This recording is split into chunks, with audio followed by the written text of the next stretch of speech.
hitting zero. That's why she returns to the forest time and time again, to let go of her anxieties, to let go of her problems, to take in the scent of fresh pine and... Kate strums her guitar freely, but nothing's coming to her. Just a dark, disturbing melody that's been returning to her every time she hits zero. A melody so unlike anything she's ever played that she doesn't know where the inspiration comes from. She waits for an inspiration that never comes. Nothing except that lonely, ominous melody. The more she tries to strum something else, the louder it echoes in her mind. She stops for a long, silent moment, but the tune doesn't. She closes her eyes and tries to force it out of her mind. 3 hours and still nothing but that foreboding melody.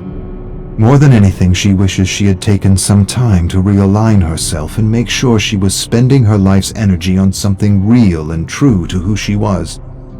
Instead, she squandered her life's energy on acts and routines and her piggy bank. That wasn't supposed to happen. Not to her.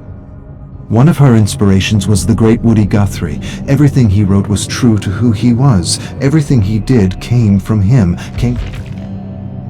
Kate screams in the lonely, desolate forest. She wants that tune out of her head. It's annoying her, frustrating her, blocking her. Even when she stops strumming her guitar, the melody continues as though with a life of its own, coming from everywhere and nowhere at the same time.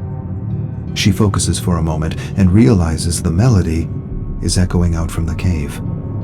She surrenders to her dark muse. She stands and stares at the cave and sees a pulsing light.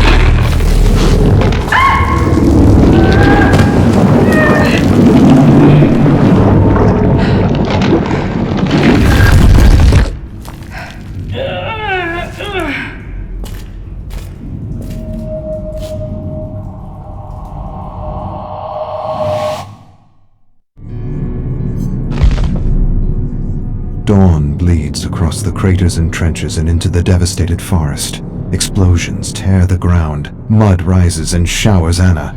Men tumble headlong into open craters filled with rotting cadavers. Mangled human and horse flesh make a feast for rats. Other men are blasted to bits and pieces. Some drown in mud and blood.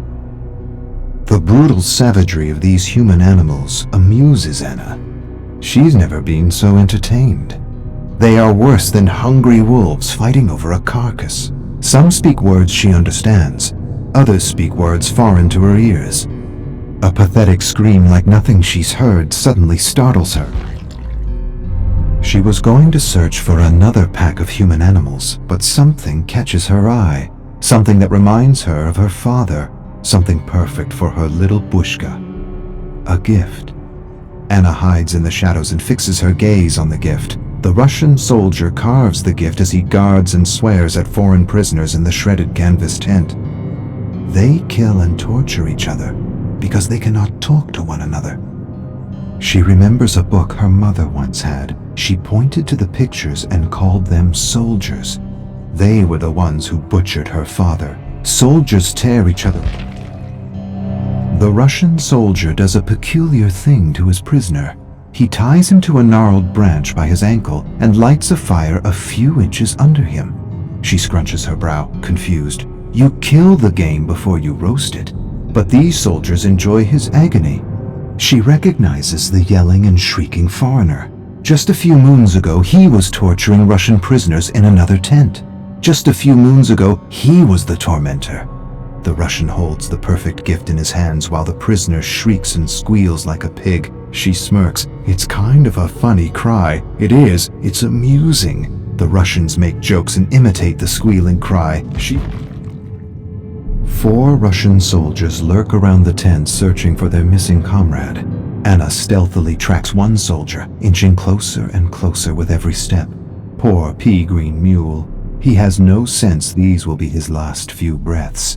She watches him for a long moment, then strategically steps on a twig. The crack makes him turn, but before he meets Anna's gaze, her axe splits his nose between the eyes, smashing his teeth and severing his tongue. She covers his bloody mouth with her hand as she rummages through his pockets for the perfect gift. Nothing. She raises her hand to let the choking, gurgling sounds lure the other 3. Carefully they approach with their bayonets raised and ready. She grinds her teeth in fury and bloodlust. She rolls their comrade's severed head in their midst. A moment of shock, and it's all she needs as she leaps out and drops 2 soldiers with one lash of her axe. The other... Anna finds these soldiers curious. Where once the Russians and foreigners were roasting each other alive, they are now working together to survive her attacks. They are calling her a ghoul, a monster of the forest, saying she is a bodark. Together the soldiers dig pits and sabotage their camp. Anna toys with them. She's outnumbered and she knows it. She weakens their senses by depriving them of sleep. Every night she approaches their camp, sings a lullaby, then howls like a bodark. The soldiers wake in a frenzy and scuttle in terror as she returns to her cabin to sleep with her little one. She rests for a few hours and then returns to her little war to reignite a cycle of terror. 1 or 2 sleepless nights and they'll be ripping each other apart. It'll be a matter of walking in and taking what belongs to her little Pushka.